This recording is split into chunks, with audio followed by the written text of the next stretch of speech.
Lakini la pili, naomba tuongee ukweli. Wabunge wa Bunge la Jamhuri ya Muungano wa Tanzania tumekataa kuwa wanafiki, tumekataa kuwa vigeugeu kwenye swala la bodaboda, tumekataa. Na hii ni kwa sababu wakati tunagombea, hawa vijana wa bodaboda ndio lilikuwa jeshi kubwa tunalitanguliza mbele ili tuweze kupata ushindi katika majimbo yetu.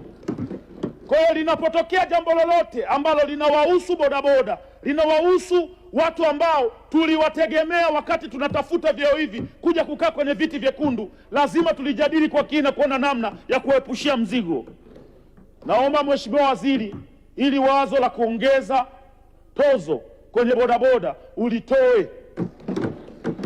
Na mimi wakati nagombea nilijitabanisha wazi kwamba mimi ndo mfalme wa bodaboda katika nchi ya Tanzania.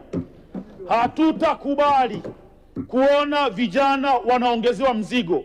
75%, nendeni mkachunguze, 75% ya bodaboda ni darasa la 7 ambao wametengwa kwenye wizara karibia zote. Ukituona juzi kulikuwa na kazi zimetangazwa jeshini, wanatangaza kuanzia form 4, form 6 vyuo. Darasa la 7 mmewaacha mtaani. Angalieni wizara zote. Sasa sehemu ambapo wamejiegemeza tunataka kwenda kuwakandamiza zaidi ya 75%. Na mimi ni darasa la 7 niko humu ndani. Siwezi kuwageuka ndugu zangu. Siwezi kuwageuka. Kwa tunaomba hizi tozo zipelekwe sehemu zingine, simtuletee sisi watu watungi.